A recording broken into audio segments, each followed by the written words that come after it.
물건들이 이렇게 수두룩에 나온다는 이야기예요. 여기 물건의 수익을 어떻게 냈을까? 법은 상실하겠죠.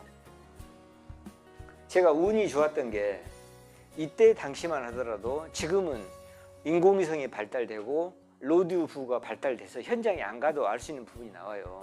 근데 이 물건을 받을 당시에 제가 왜 이 물건을 받아요? 처절하게 원가 저는 200 이하로만, 낙찰가 200 이하로만 예산을 세웠습니다. 200 이상을 안 세웠어요. 왜? 돈이 없으니까. 제가 농협에서 10이 아니라 2006년 12월 말에 그만뒀는데 이때가 그만두기 바로 직전입니다. 예산을 건당 200 이하로 했다는 거.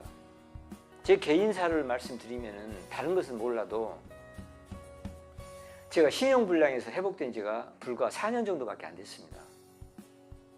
이 경매를 이렇게 하고 다닌 사람이. 제가 자랑스럽게 말씀드릴 부분이 어떤 부분이냐. 보통 신용불량 돼가지고 우리나라에서 IMF에서 졸업하기 힘들듯이 또 후진국이 개발도상국이 선진국이 될 수 거의 확률이 없듯이 힘듭니다. 근데 저는 개인회생이나 파산 신청을 않고 정당하게 저는 다 갚았습니다. 물론 100%는 아니지만 지금 한 1000만 원 정도 남은 것 같아요. 한 달에 10만 원짜리도 있습니다. 심지어는 100개월짜리. 이게 어떻게 됐냐. 제가 농협 근무를 채권관리 업무를 봤어요. 저를 이 길로 인도를 해주려고, 저 하느님은 안 믿지만은 이 길로 인도를 해주려고 채권관리 업무를 받는가는 모르겠지만은 제가 채권관리 업무를 봤을 때 소위 채무자들 오셔가지고 배째라고 하십니다. 빚이 1억이 있는데 지금 1000만 원 받아주면은 갚고 그걸 안 하면 1000만 원 가지고 술 마신대요. 그럼 거기에서 고민을 하죠. 사무실에서는. 어떤 재산 조사를 해봐도 재산이 없어요. 그럼 그때는 1000만 원 받고 채무 종결을 해줍니다. 채권관리에서는 실익의 원칙이 가지고 이렇게 됩니다. 제가 이 상담을 했기 때문에 제가 은행을 다 다녔어요. 제가 빚을 갚아야 할 은행에 가가지고 속된 말로 협박을 했어요. 받을 돈만, 최대한 받을 돈만 받지 않으면 저는 파산 신청하겠습니다. 제 능력이 안 되니까 하겠습니다. 그러니까 100개월짜리까지 깎아주는 거예요. 받을 게 이자까지 3천이 되는데 1000만 원만 갚아주래요. 이것도 10만 원씩 100개월에 이런 조건들이 나옵니다. 이 업무를 제가 알기 때문에 그래가지고 저는 정식으로 파산 신청하지 않고 갚아가지고 지금은 정상적인 경제 생활을 하고 있습니다. 경제 생활을 통장거래 없을 때 여기 계신 분들은 그런 고통을 안 받으셔가지고 모르실 거예요. 통장이 없어가지고 얼마나 불편한지. 거래가 안 되는 게 너무 많아요. 자동이체도 못 오지. 근데 이걸 4년 전에 탈피하고 나서 세상이 참 좋아 보였다는 그런 경험까지, 쓰라린 그런 경험까지 있었는데 이게 바로 저를 살려줬던 게 뭐냐. 지분경매라는 거예요. 저는 지금도 다른 분야가 큰 돈으로 할 수 있음에도 불구하고 지금도 왜 주구장창 지분경매를 할까? 이것만 하다 보니까 이게 발전이 된다는 이야기죠. 제가 달인까지는 아니겠지만은 대부분 분들이 한 곳만 파면은 여기서 탈피하고 전문가가 될 수 있는 부분이 아주 쉽게 설명한다 그러면은 제가 이렇게 설명을 많이 드립니다. 저는 평생 지분경매만 하고 있고 채무자 입장에서 이분들은 평생 한번 지분경매를 당할까 말까 이러죠. 그래서 절대 저를 따라올 수가 없다는 거예요. 평균적으로. 제가 이끄는 대로 따라올 수밖에 없는 게 지분경매란 거예요. 경험이 워낙 많다 보니까 그분들이 어떻게 나온지를 제가 이미 다 어느 방향으로 갈지를 안다는 이야기예요. 몇 마디만 들어보면. 선생님들이 만약에, 선생님들 아니시겠지만은 가족 형제간분들이 사고 친 사람이 꼭 나오잖아요. 상속 받았는데. 그 사고 친 분이 있는데 어떻게 나오냐. 한 사람을 만나보면은 누가 사고 쳤는가가 대부분 나와요. 왜 이 부분을 낙찰을 안 받았을까? 알고 있는데 동생이 미워서 안 해줬다고 한 사람, 몰랐다고 한 사람, 여러 가지 불가 나오잖아요. 그럼 몰라서 한 경우는 그때 우리가 집중적으로 알게 해드리면은 지금 그대로 놔두면은 선생님들 우리 아시다시피 협의가 안 됐을 때 전체 통경매, 형식적 경매가 들어가잖아요. 이걸 설득만 한다 해도 쉽게 끝나요. 경매로 파는 것보다 우리한테 싸게 팔든가 아니면 우리 거 사가지고 정상 물건을 만들든가 몰랐던 분들한테는. 그런데 알고도 동생이 미워가지고 이번 사건이 아니라 너무 많은 사건을 쳐가지고 미워서 손을 놨대요. 그럴 때는 보면은 우리들은 이것만 평생 하기 때문에 어느 쪽이 공략할 때 빠를 것인가 그걸 판단한다는 거죠. 분명히 사람을 보면은 10명이 싫어하는 사람은 없습니다. 그런데 하물며 형제간들에서 7형제가 있다고 쳐요. 나머지 6형제가 다 싫어한다? 확률이 떨어집니다. 예를 들어서 그 채무자가 막둥이였다. 큰 누나가 정말 나이 차이가 20년 차이 나가지고 아들 같아요. 도와주려고 어느 누군가는 그때 당시에 누나가 몰랐어요. 큰 누나가. 근데 바로 위의 형은 알았다는 이야기예요.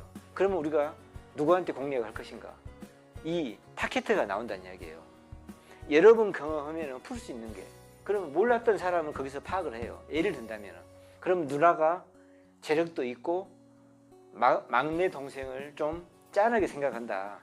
그럼 그때 누나를 만나는 거예요. 누나가 이렇게 동생이 돼 있는데 동생이 5 형제들한테 집단 공격을 받고 있다. 이걸 은근슬쩍 알린다는 이야기예요. 바로 해결돼요. 또는 채무자가 제가 경매를 해보니까 초보자들은 채무자들한테 매달린 경우가 많습니다. 경매할 때. 채무자들이 세상에 가장 무서운 게 돈 없는 거예요. 돈이 없으니까 거짓말을 밥 먹듯이 해요. 진짜 약속을 정할 때 1000만 원 언제 갚겠다 할 때 돈 있으신 분들은 이틀 있다 3일 있다 진짜 지킬 수도 있겠지만은 대부분 시간을 좀 딜레이 시킵니다. 근데 없으신 분들은 그게 입에 달고 살아요. 내일 주겠다 모레 주겠다. 초보자들이 채무자를 딱 만나잖아요. 사고를 이미 채무자가 쳐놨습니다. 그럼 그 수습해야 되니까 형제들한테 안심시켜드리려고 3일 후에 해결하겠다. 큰 소리를 쳐요. 우리 낙찰자한테 와가지고도 3일 후에 해결했다. 이렇게 말을 해요. 근데 제 경험으로는 99%는 채무자들이 해결이 안 됩니다. 제 경험으로는.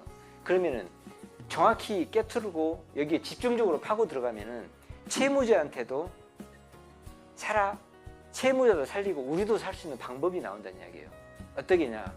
채무자 만났는데 정말 미안해가지고 현재 돈은 없다. 돈은 있다는 사람도 있잖아요. 3일 후에 갚겠다, 4일 후에 갚겠다. 그런데 우리가 어떻게 제시를 하냐? 지분을 예를 들어서 7분의 1을 지분을 받았다고 쳐요. 나머지 7분의 6이 있잖아요. 우리 목표는 기본으로 2배니까 1000에 받았다 그러면 2000만 원을 받아야 되니까 그분한테 그래요. 본인이 채무자가 이렇게 3일 후에 갚겠다는데 우리가 시간을 한 달 준다면 거부를 못 하겠죠. 명분이라는 게 있으니까. 그러면 제가 한 달을 시간을 드릴게요. 마냥 기다려줘요. 절대 아니죠. 제 물건을 선생님한테 이전을 해드리겠습니다. 대신 조건이 있습니다. 2번째, 3번째 형제간들 2분 지분을 제 거 물건을 선생님한테 1, 2, 3가 있다. 제 지분을 채무자한테 이전을 해줘요. 그리고 1, 2, 3한테 전체로 3형제 것을 설정을 받아요. 건조당 설정을 3,000으로. 한 달 안에 갚으면은 2,000. 그분이 약속했으니까. 한 달이 지나면은 3,000을 받겠습니다. 가능하잖아요. 우리 법학에서 제가 100만 원짜리 물건을 선생님들한테 1억에 팔았다. 이게 사기가 될까 안 될까요? 일반적인 상식으로는 사기가 돼요.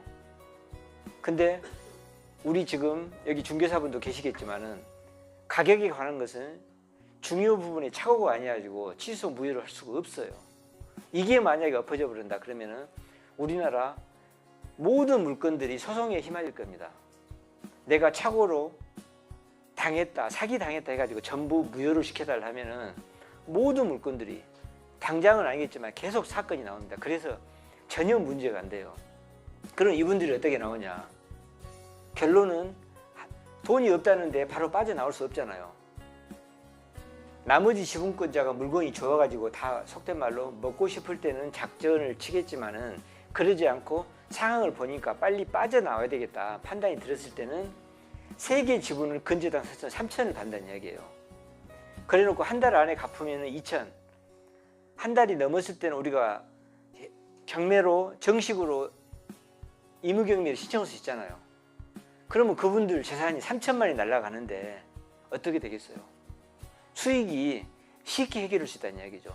이래서 디테일하게만 들어가면은 돈이 없는 채무자한테도 돈을 받아낼 수 있다는 이야기죠. 물론 도의적으로 말씀하시면은 고리대금업자처럼 이렇게 받다가니까 제가 드릴 말씀이 없어요. 하지만은 우리가 연구만 하면은 작은 돈으로 없는 사람한테도 선생님들이 만약에 동생이 사고 쳐가지고 내 지분하고 형제간 지분까지 3개 지분을 설정해 줬는데 안 갚을까요? 확률적으로 갚는다는 이야기예요. 전체가 합심하면 대출, 은행에서 대출 받아도 되잖아요. 그래서 거의 99.9%가 해결이 된다는 결론이에요. 제가 이런 말씀 드린 이유는 지분만 하다 보니까 다양한 방법들이 나온다는 이야기예요. 수익을 내는 구조가. 여기서도 어떻게 수익을 냈을까? 여기 물건을 보면 모양새가 길게 나와 있어요. 안 좋잖아요. 지금 위성이 발달돼 있고 현장 가기도 쉬운데 이때는 어쨌냐? 도로에서 500m 거리. 이거 외에는 자료가 없는 시절이에요. 현장도 안 가고 저한테는 정말 피 같은 돈 135만 원을 주고 낙찰을 받은 건요. 현장도 안 가고. 그리고 나서 낙찰을 받고 나서 지분 경매에 가장 큰 수익을 낼 수 있는 게 2가지 방법이 있는 게 하나가 뭐냐. 지분인 상태로는 상대편한테 받으면 얼마를 못 받는다겠죠. 지분이니까 그런데 지분을 만약에 반토막 쪼개 가지고 분할을 했다가 치면 정상 물건이잖아요. 제가 초반에 받았던 물건이 지금도 제가 초보자들한테 고는 물건이 어떤 거 물건이냐. 전라도에서 맷동이라고 합니다. 묘지 물건. 똑같은 임야인데 임야로 사용할 때는 10,000원짜리 임야가 묘지로 사용할 수 있는 임야면은 10만 원, 20만 원, 30만 원을 받아요. 제가 거기에 착안해 가지고 묘지를 중점적으로 받았어요. 평당 10,000원이 안 되잖아요. 170 몇 평이면은. 근데 이게 묘지로 썼을 때는 오래되었고 정확한 기억 안 나는데 2천 받은 것 같아요. 그때 당시에 분할을 했습니다. 더 기가 막힌 것은 현장을 안 가봤으니까 이렇게 분할하면 딱 좋겠죠. 모양이 이쁘게 나오니까. 현장을 안 가고 가보니까 지금은 묘를 알고 있는데 그때 당시만 해도 묘를 모를 때 가격이 싸니까 오로지 묘지를 받았는데 묘지 생리를 제가 안 거예요. 저보다 연배분들을 또 산일을 하신 분들은 대부분 알아요. 어렸을 때 부모들 따라서 삼촌들 따라서 간 게 압니까? 그냥 따라서 자라고 이러지. 왜 묘가 이 위치가 있는가, 그 아래에가 어떤 묘가 있는가를 그때는 몰랐어요. 커 가지고 알았다는 이야기예요. 묘는 특성이 아시다시피 여기가 제일 선조가 있다 그러면 위로는 못 올라가잖아요. 그러면 여기가 가장 좋은 땅이라고 보시면 돼요. 그리고 아래부터 내려요. 위 땅은 쓸모없는 땅일 때, 그걸 저는 그때 당시는 몰랐어요. 묘를 경매를 받으면서 알았지. 그래서 알았으면 이 물건을 제가 안 들어갔겠죠. 묘 위치가 여가에 있었다, 안 들어갔겠죠. 길쭉한 땅이 되니까. 낙찰 135만 원이 아까운 게 아니라 측량비 40 얼마가 아깝더라고요. 도저히 현장에 가보니까 답이 안 나왔다는 이야기예요. 그런데도 여기서 또 반전이 일어납니다. 어쩔 수 없이 이렇게 쪼개게 됐어요. 절반으로. 여기 조회해 보시면은 226번지지만은 제가 팔아먹었던 게 분할이 되나서 226-1번지로 분할이 되어 있습니다. 어떻게 팔아먹었냐. 여기 올라갈 때 사정도 제 걸음으로 거리가 여기에서 500m인데 거리가 500m일 때 걸어가 보면은 제 빠른 걸음으로 15분. 이 물건을 팔 때 25분에 30분이 걸렸어요. 한 번 걸어 올라갈 때. 왜 그러냐? 손님을 모시고 가야 되잖아요. 손님을 모시고 갈 때 여기 따라오신 손님이 누구냐? 최소 70 먹은 할아버지들이 오셔요. 저도 나이가 흰머리 나가지고 나이가 이렇게 먹어가는데 여기 계신 분들 어떠신가 모르겠어요. 죽음이란 것에 언젠가는 죽지만은 인정을 안 하고 싶은 경우가 있어요. 제가 57인데 지금 뭐 90, 100까지 산다 그러면 몇 년 남았겠어요? 근데 인정이 안 되잖아요. 이분들이 제 묘자리를 저는 지금도 그래요. 제 묘자리는 안 사고 싶어요. 근데 그 할아버지가 자기 묘자리를 보러 가요. 지팡이 짚고. 그 30분 기간이 얼마나 시간이 긴지 아세요? 처음 본 분한테. 그러면서도 그 파란 물결에서 따라가요.